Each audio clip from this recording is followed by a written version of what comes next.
एक तू सच्चा तेरा नाम सच्चा अनंत।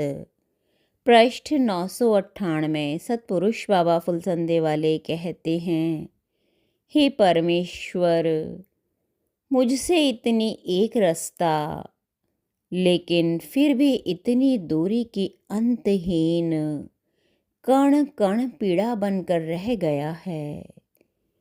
तेरी अनजान नगरी में किसके हाथ तुझे पाती लिख कर भेजूं।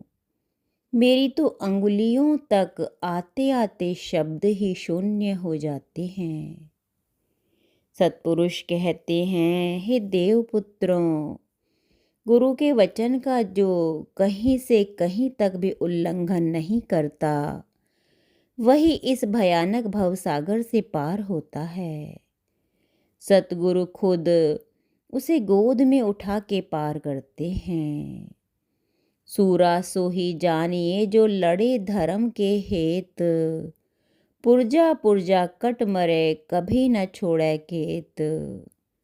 अज्ञानी मनुष्य को प्रतिदिन दुख क्लेश और हर्ष के अनेक अवसर आते रहते हैं और वह स्वप्न जैसे संसार में खोया रहता है।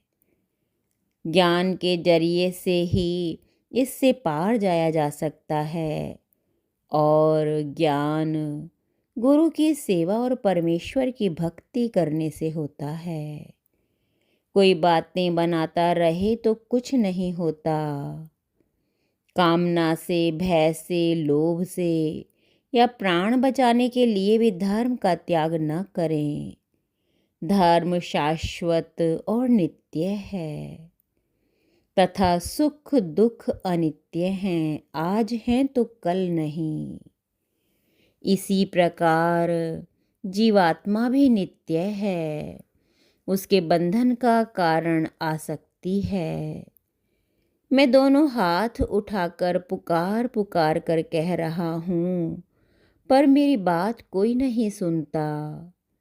धर्म से मोक्ष तो सिद्ध होता ही है, अर्थ और काम भी सिद्ध होते हैं, तो भी लोग उसका सेवन क्यों नहीं करते। पानी को जैसे बर्तन में रखो वैसा ही उसका आकार हो जाता है। मनुष्य भी जैसे लोगों के साथ रहता है वैसा ही हो जाता है। साधु तपस्वी के संग से साधु और चोर के संग से चोर हो जाता है। नीच पुरुषों के संग से बुद्धि में मलिनता और सत्पुरुषों के संग से अमृत की प्राप्ति होती है। जो मनुष्य जितना महान होता है वो उतना ही अधिक नरम और झुका हुआ होता है।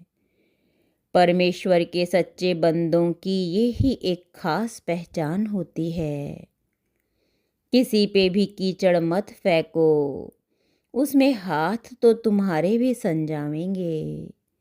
अगर नकल ही करनी हो तो सच्ची आत्मा वाले ऋषियों के जीवन की अनुकृति करो। जो लोग माया में धक्के खा रहे हैं उनका अनुसरण करके तुम्हें क्या मिलेगा। और सोचो, जब तुम दुनिया से जाओगे तो तुम्हारे साथ क्या जावेगा।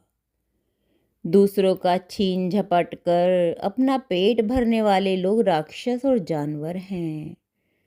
तुम सिद्ध आत्माओं और देवात्माओं के प्रकाश की तरफ को देखो जिनकी तुम संतानें हो। एक तू सच्चा तेरा नाम सच्चा।